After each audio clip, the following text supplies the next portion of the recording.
Welcome to the Working Moms of San Antonio podcast. We're your hosts, Erika Radis and Marie Lifschultz, a realtor and lender here in San Antonio, but most importantly, we're working moms just like you. This podcast is all about creating a space where we can come together, share stories, and learn from each other. We love connecting with local moms in business, hearing about their journeys, and how they're balancing it all. Because let's be honest, it's not always easy, but it's so worth it. Before we dive into today's episode, we're excited to share some big news with you all. Our business community and co-working memberships are officially open. Whether you're looking for a supportive community of moms in business or need a beautiful space to work and grow, we've got just what you need here at Working Moms of San Antonio. You can visit the link in our show notes or workingmomsofsanantonio.com/membership for more info. Now, on to today's episode. Grab a cup of coffee, settle in, and let's get started.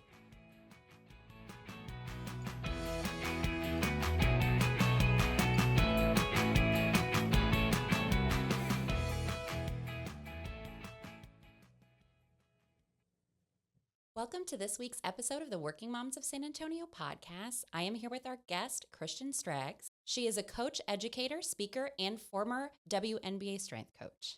All those things. Everything. Yeah. Everything. Yes. And so I will turn it over to her so that way she can tell us more about her. Yeah. First of all, I just want to say thank you so much, Erika. I appreciate the opportunity to have a conversation with you and then also share what I learned from my time in the WNBA with your audience. I think that there's so many things that pro athletes do very well.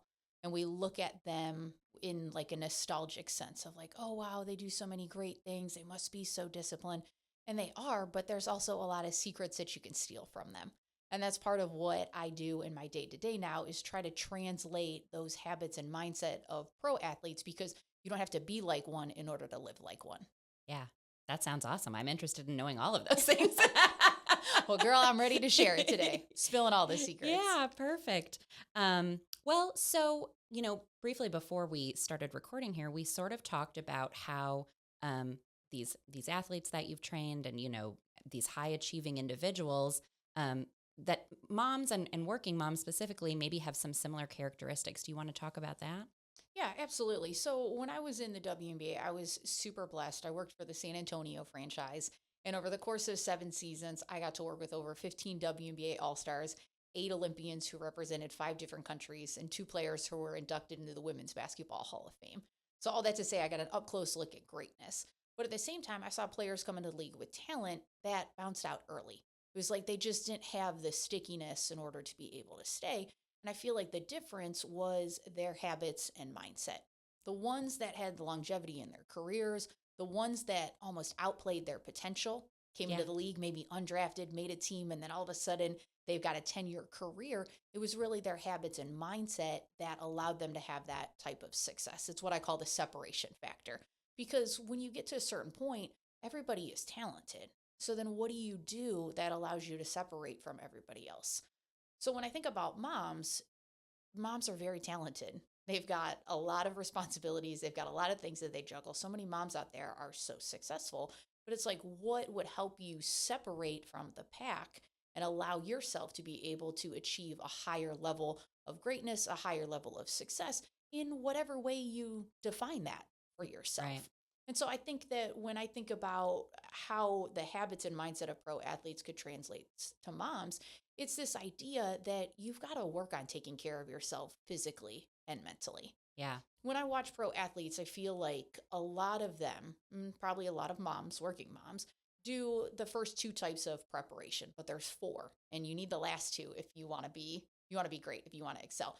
When I think about preparation in an athlete sense, I think about your physical work on the court and then your mental work off the court. If I'm playing basketball, for example, I have got to practice my 3-point shot. I've got to be able to make free throws. I've got to be good at that physical part of it. Let's just say I'm in real estate. I've got to understand the housing trends. I've got to know the markets. I've got to know what my buyer wants.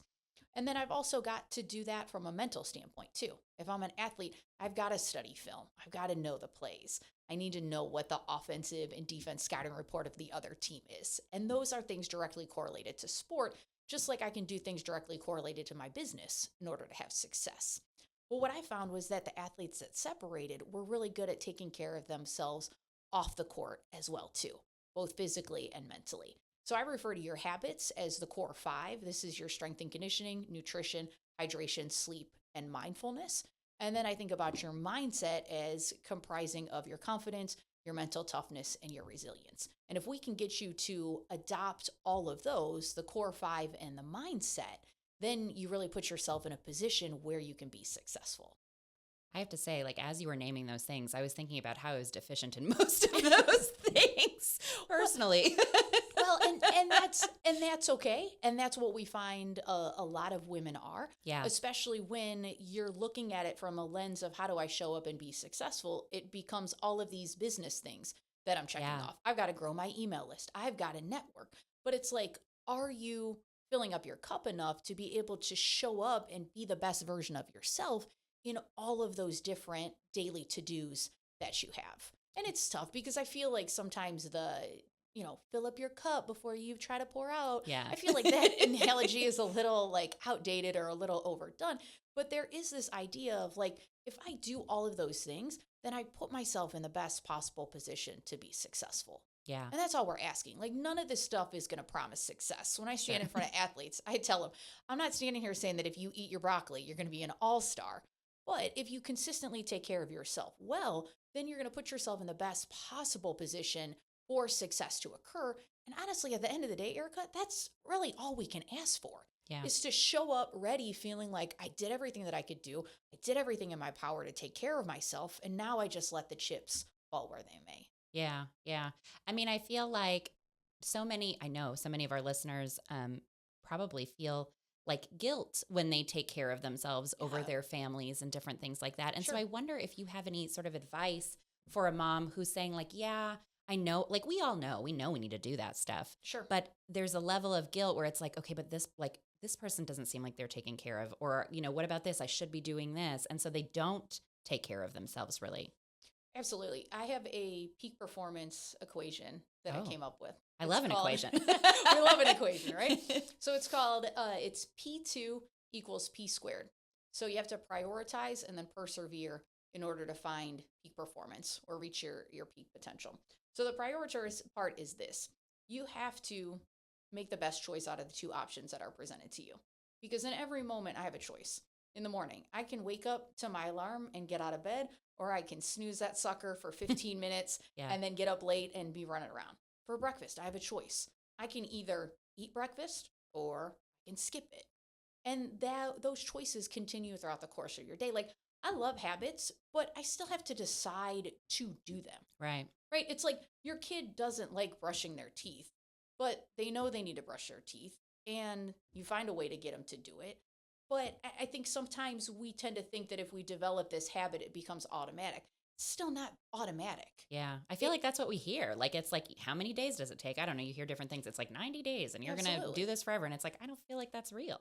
No, I think you're always constantly choosing what voice or what direction you're going. And it's not even constantly choosing. You are constantly choosing, but also consciously choosing.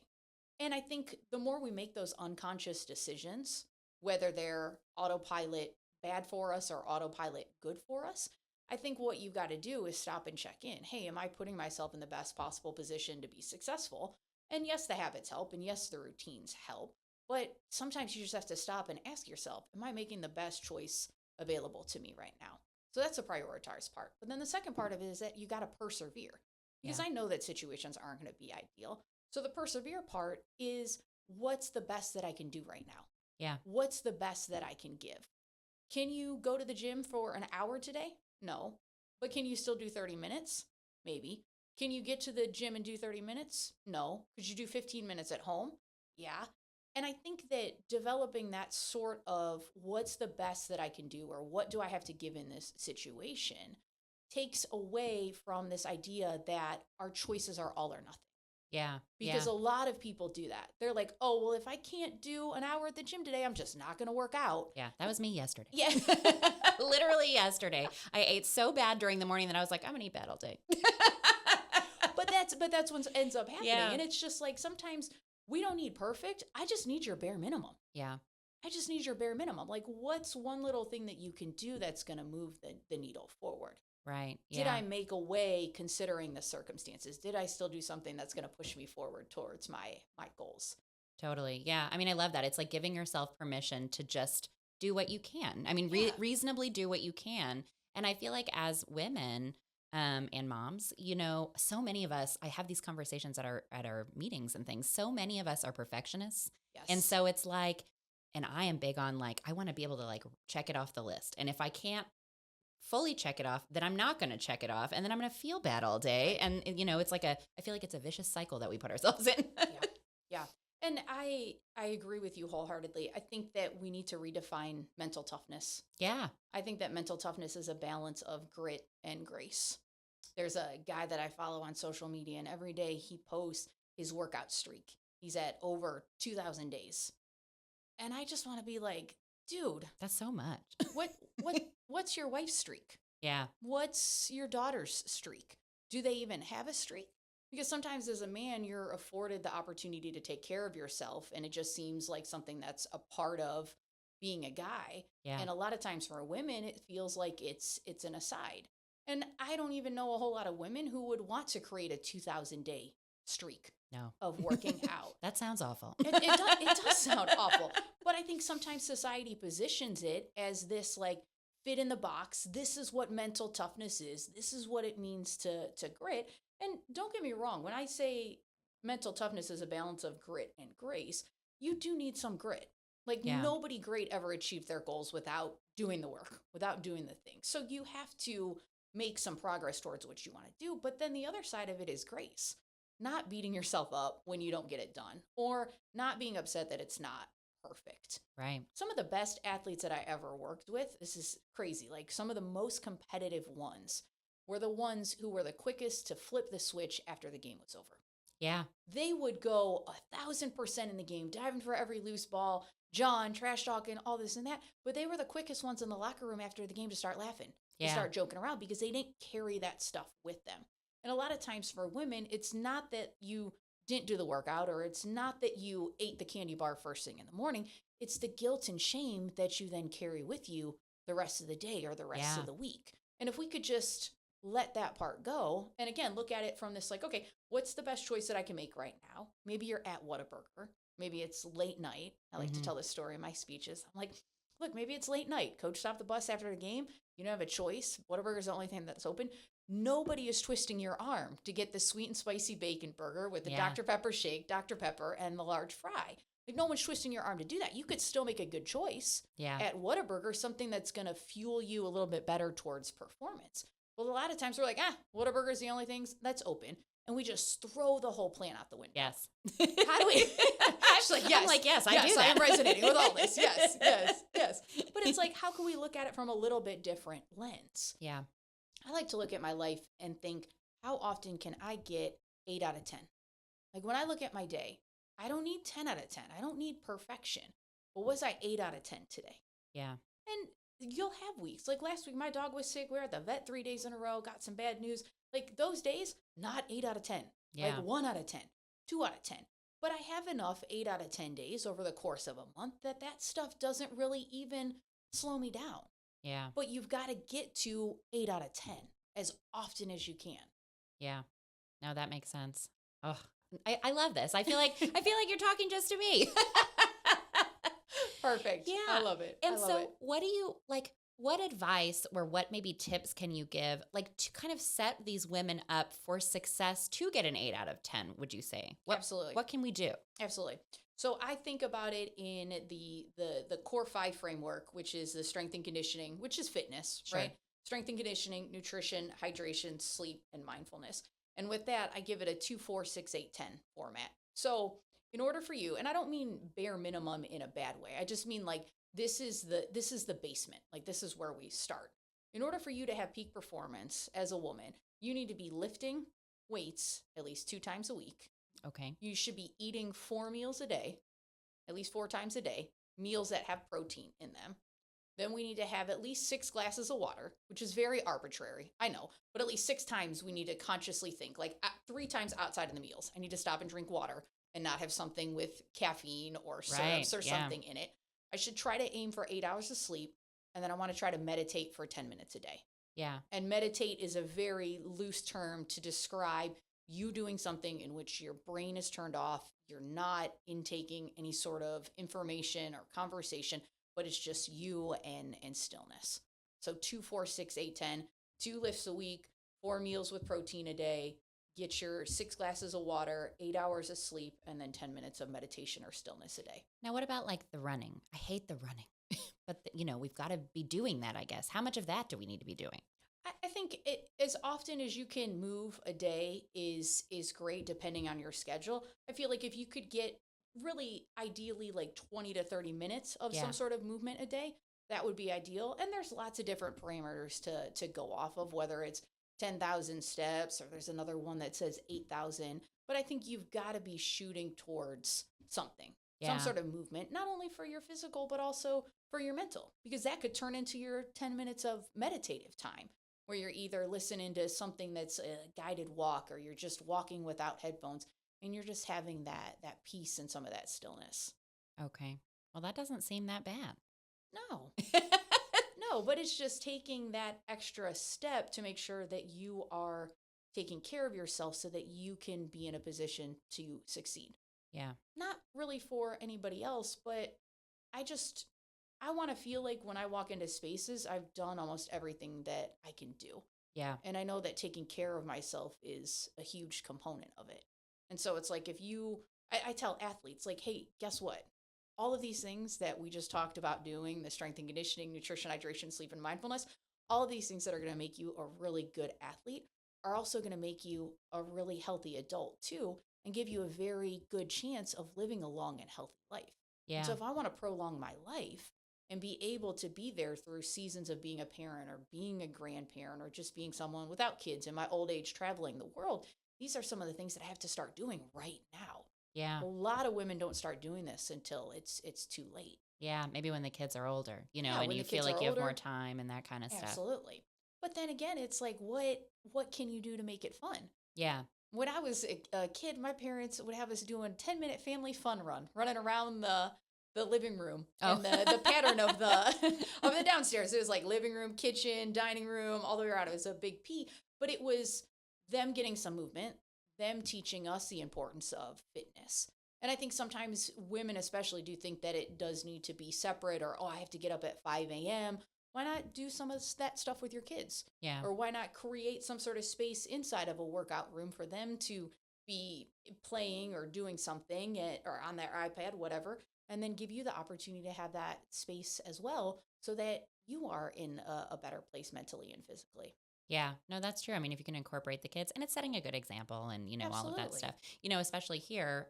Well, I personally homeschool my kids, and so they're around all the time. Yeah. Forever around. Yeah. And so, but I always say, I feel like I'm setting a good example. I have all daughters, and so it's like, they're seeing mom work, and they're seeing like what that looks Absolutely. like, and I love that. But I don't feel like I'm setting a good example. Maybe in these other ways where it's like, hey, we've got to rest our brain, or we've got to stop working for a little bit, Absolutely. and do all of that. So it's a good point to involve them, and they're seeing that, and you're setting good examples, and what's better? Yeah. Family walk in the Yeah. evening. Everybody's off their screen. Yeah. We're having conversation. Hey, what was the best part of your day? Or what was your rose? What was your thorn? What are you looking forward to? You can deepen some of those connections by doing some of those things. Yeah, definitely. What do you feel like? I'm curious now about you a little bit. I want to know all the things. Already. So when do you feel like you had this big aha moment where it was like, hey, not necessarily these people that are like, a flash in the pan or whatever, that were sort of like these athletes that were maybe expected to do amazing things. Mhm. Like, where do you feel like you saw this correlation, and how has that kind of taken you in your business direction as well? Yeah, absolutely. So when I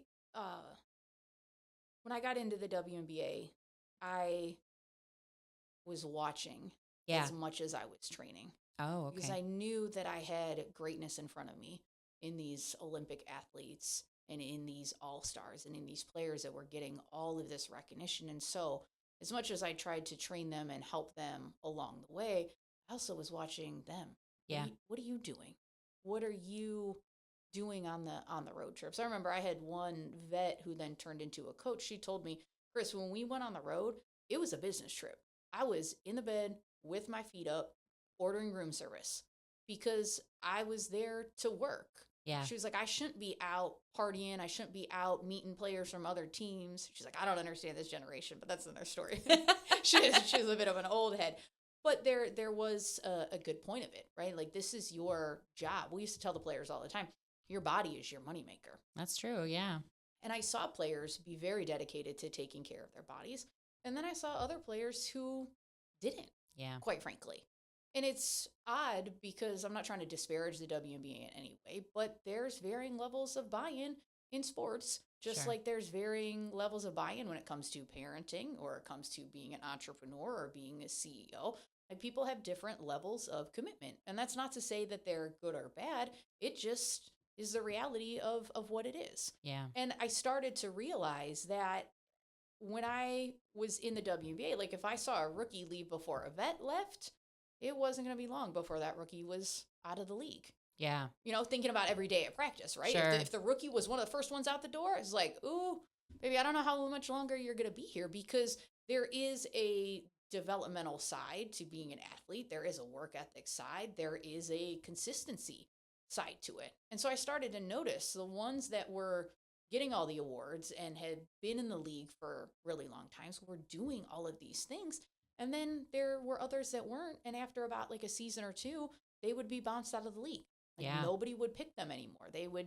Their contract would end and they wouldn't get re-signed. And then when the Spurs organization sold the WNBA franchise in San Antonio to Las Vegas, I then transitioned into doing some coaching at Orange Theory.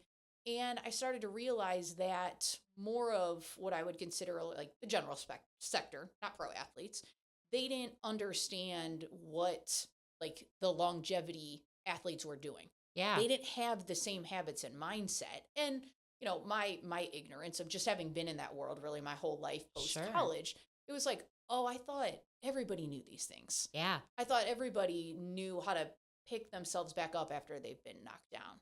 And it was like, oh, wait, these people don't know how to do it. Yeah. And I thought to myself, man, this is something that I could really help with. It could really help fill this gap. And I don't think society does a great job, especially with women, of teaching you how to get back up after you've been knocked down. No. And so as much as it's like the physical stuff, like, hey, take care of your body, a lot of it is like the mental toughness. Yes. And the resilience. And not looking at mental toughness as this like military, masculine kind of thing, but like mental toughness is I'm being mentally tough when I give myself grace. Yes. It's much easier to continue to pile on yourself. It's much tougher to be like, hey, I didn't do great today, but I'm going to get back on the horse tomorrow. Like, that's true toughness, is getting back up after you've been knocked down. It's taking that belief in yourself. It's taking the 11th shot after you've missed it the 10 previous times. It's going for that 11th interview after you haven't gotten the job 10 times. And so it became for me, how do I help women not only understand like, hey, you got to take care of your body so that we can show up and be able to perform, but you also need the habits and the mindset to develop the resiliency and the confidence and have the mental toughness to live out here in this big, scary, hard world. Yeah, no, that's super interesting. I mean, I guess I never really thought about like the different like mental things that like a pro athlete would naturally learn, because you have great coaches and you have people like teaching you this to perform in this optimum way. And yeah, you're right. Like, regular society doesn't have that stuff, you know? And so that's kind of nuts. Like, we should all know all of that stuff. Absolutely. There's a story that I like to tell. We had an athlete who had came to our training camp. So not on the team yet, but on a training camp contract, essentially at the tryout to try to make the team. She plays great. She's a 3-point shooter. She's knocking down all these shots. In private coaches meetings, we're having these conversations. Hey, so-and-so is going to make the team. Yeah. She's performed well enough in this training camp. The day before we had to turn in the final rosters for the season to start, our starting post player got hurt. We don't know how long she's going to be out now. What does that mean? We have to keep another post player on the roster to fill her spot. Guess who gets left out? Oh. The guard who had played really well. And so that, for me, is a prime example of the story that you tell yourself. Because she could have gotten that news that she didn't make the team and thought, I'm not good enough. They don't want me. I can't play in this league. I'm not enough. I suck. Instead of the reality of the story, which was that she would have made the team had that post player not gotten hurt. But sometimes we don't tell ourselves the whole story. We get like a little piece. We're like that friend that calls and tells you something and you're getting madder and madder, like, Yes. yeah. And then at the very end, they say something. You're like, wait, hold on a second. Hold on a second. And that one detail changes everything. Yeah. We do that a lot with ourselves. We leave out big chunks of the story.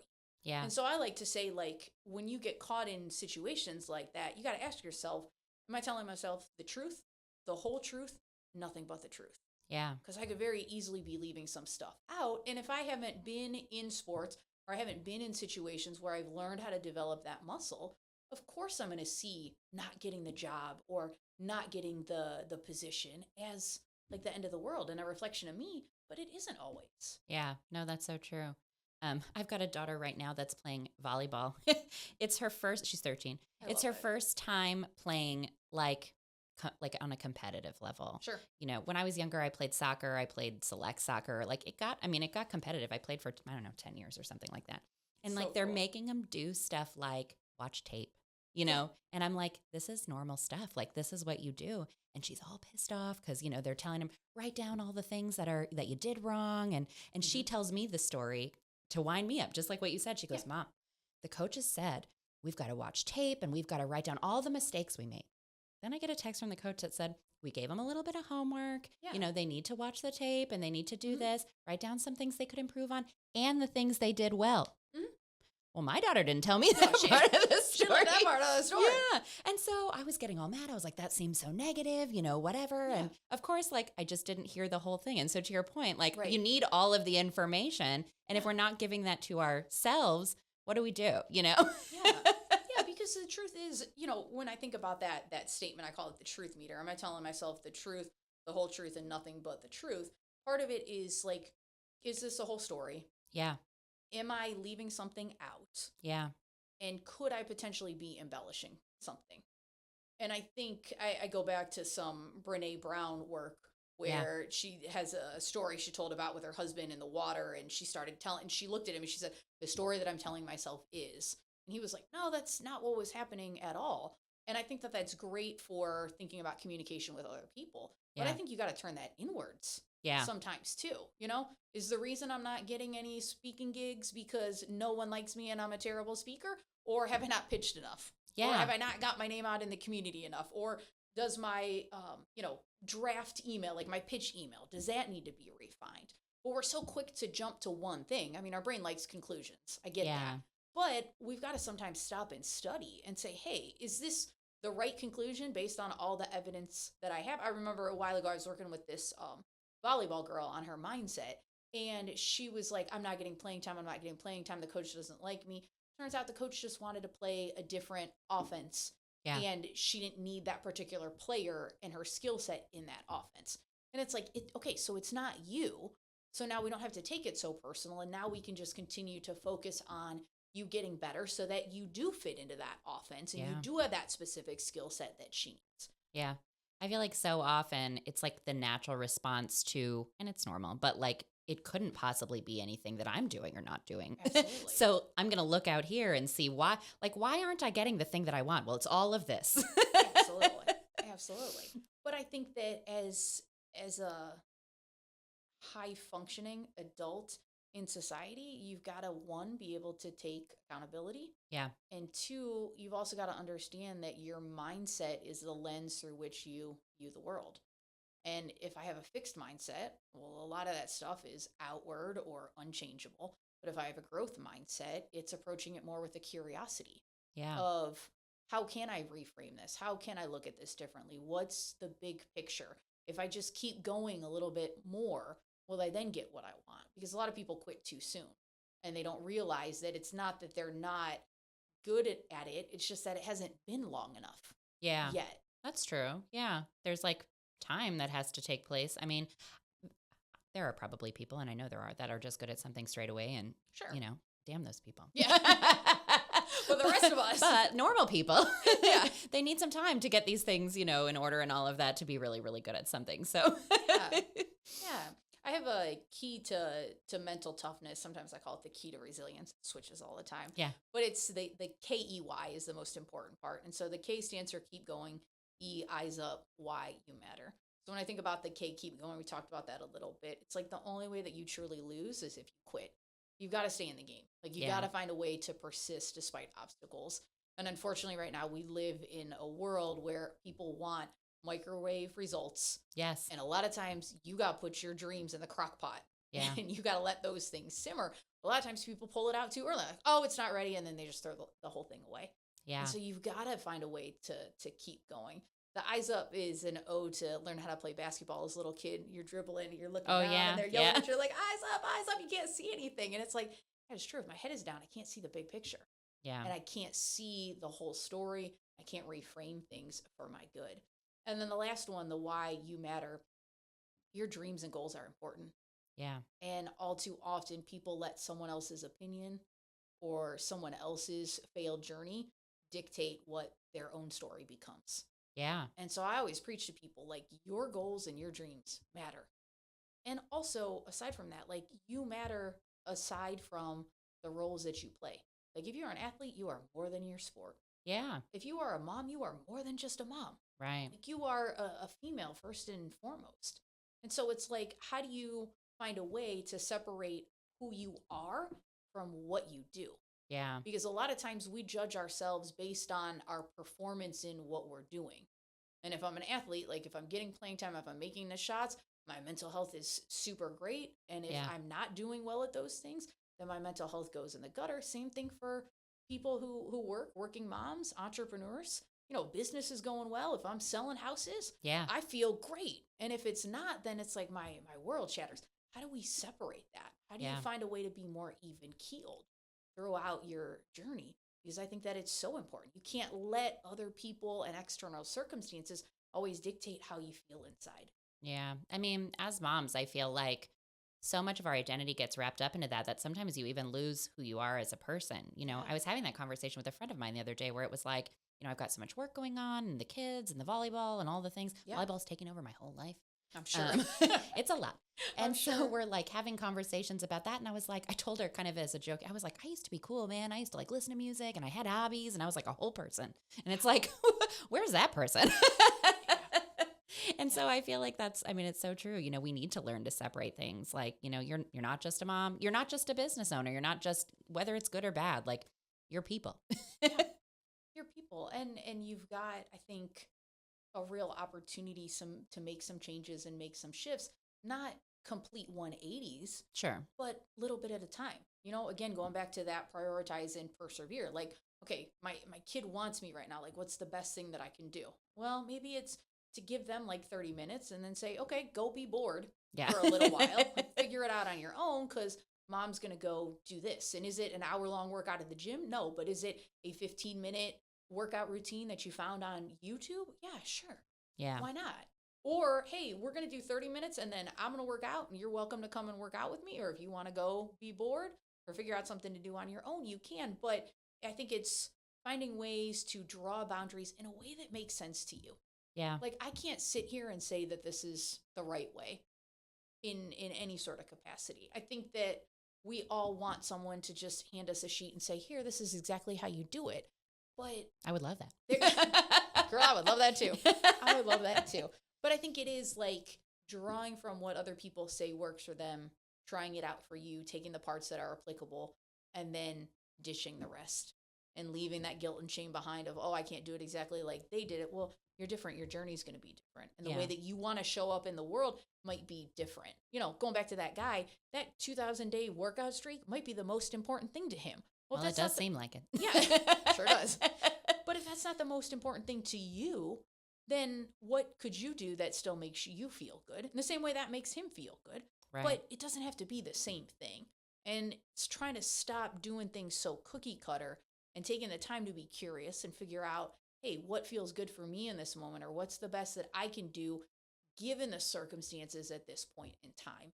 It gives a lot more room for flexibility and ambiguity, which I get not everybody wants, but I think that's the true path to your own level of success and your own level of greatness. Because I could say, here's what it takes to be great as a pro athlete, and then you get to decide, here's what it takes to be great as a mom based on your own individual definition.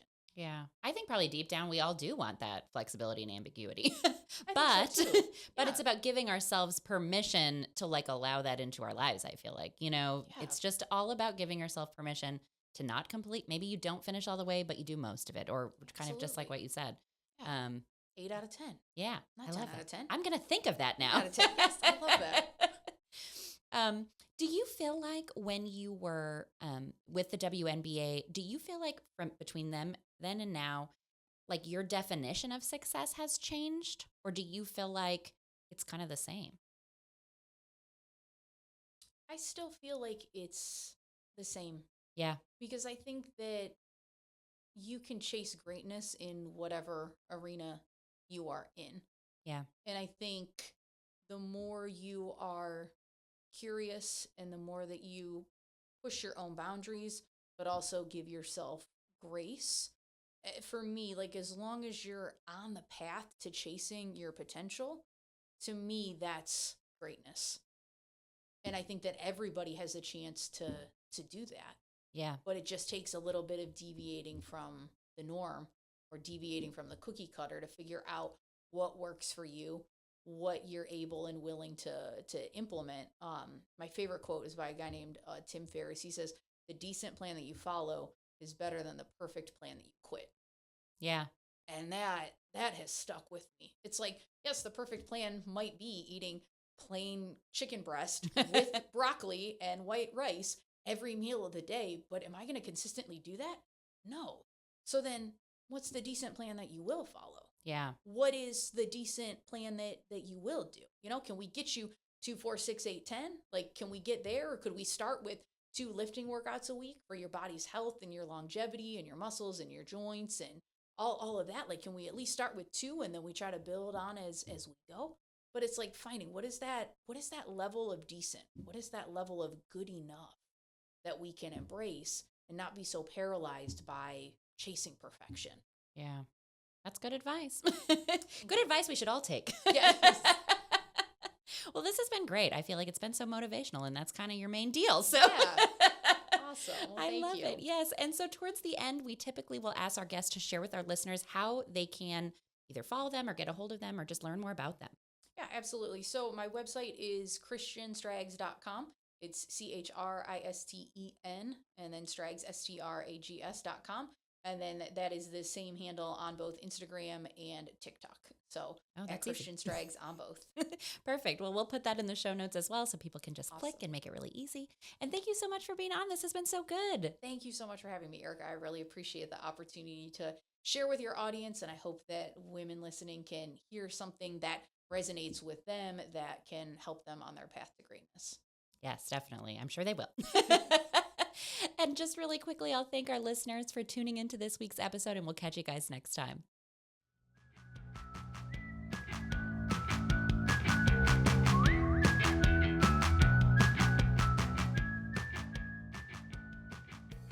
Thanks so much for tuning into this episode of the Working Moms of San Antonio podcast.